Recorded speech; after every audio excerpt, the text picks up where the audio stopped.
How's it going, folks? This is Mike, Gray 1951, and I'm here to talk about The Wizard of Oz, which I went to see tonight on the big screen at the Virginia Theater here in Champaign, Illinois, our beautiful old movie palace.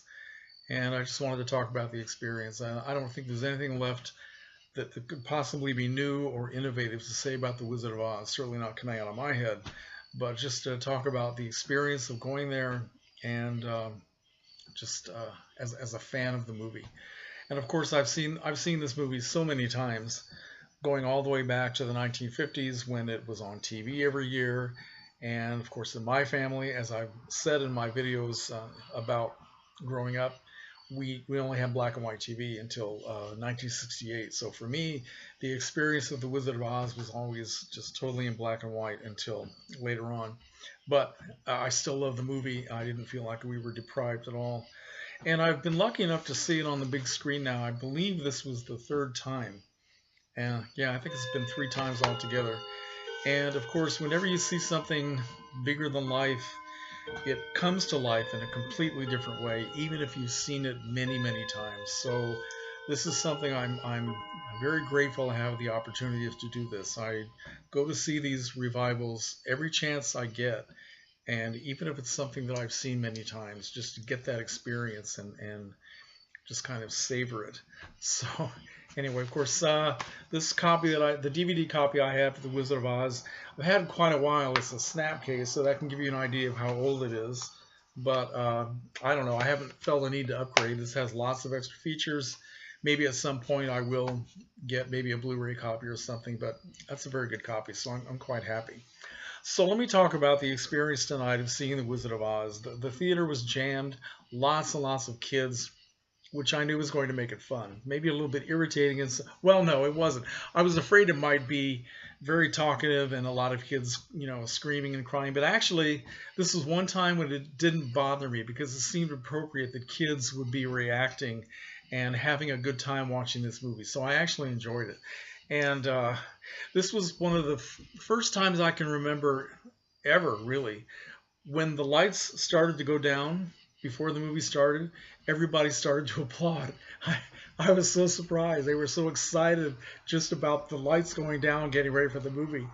So, and another cool thing that happened when the Wicked Witch melted and she was completely, flattened out on the floor of the castle, some guy somewhere in the back over here, this was an adult guy, yelled out, "Yeah!" And everybody kind of laughed, and then everybody started to applaud. It was crazy. I guess I don't know if they were applauding the guy or the fact that the Wicked Witch was finally dead. It was really cool. And of course, when you see a movie on the big screen, I think that the dialogue and the jokes kind of hit you in a different way than when you're sitting watching sort of passively on your TV screen. So a lot of the lines were just really funny. And it was great to hear people reacting like that and just having a great time. And of course, when it was over, everybody sat there and it was just wild applause, and it was beautiful. And I'm so glad that I had a chance to do this. Now, one thing that always strikes me when I see the movie Bigger Than Life is what a mature actress Judy Garland was at the age of 16. Of course, she was supposedly way too old to be Dorothy Gale, and they tried to make her look like a young girl as much as they could. She's supposed to be 12, I guess, and that didn't really work, but in a way it did work because even though she was a very mature young woman, very beautiful young woman, she was able to bring to life this attitude of a child with the sense of wonder. And God, she was so good. The way she delivered her lines, the way she moved. Judy Garland had more talent. She had more sensitivity and more heart than a lot of the actresses who were twice her age. And just brilliant. And of course, that irresistible quaver in her voice when she sang or when she started to cry. It's just magic. The movie is absolutely magic from start to finish. And it just made me feel like a kid again. So I don't know. I'm fanboy. I can't help it. I can't be critical about The Wizard of Oz for 1 second. I know there are a lot of people now who talk about how garish the special effects are, the design and all that, the colors. A lot of people pick it apart scene by scene.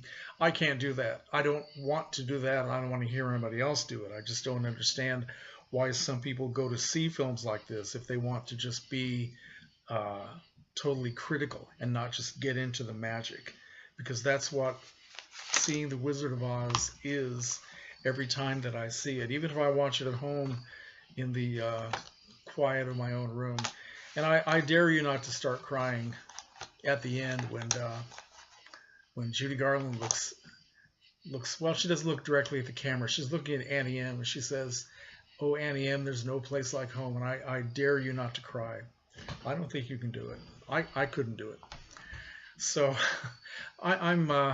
yeah, it was nice. It was nice seeing it again like that. And I'm very, very lucky that I have a chance to see films like this that keep coming around again, to see on the big screen. So just wanted to share. That's my magical experience with The Wizard of Oz. And comments are welcome. Good night.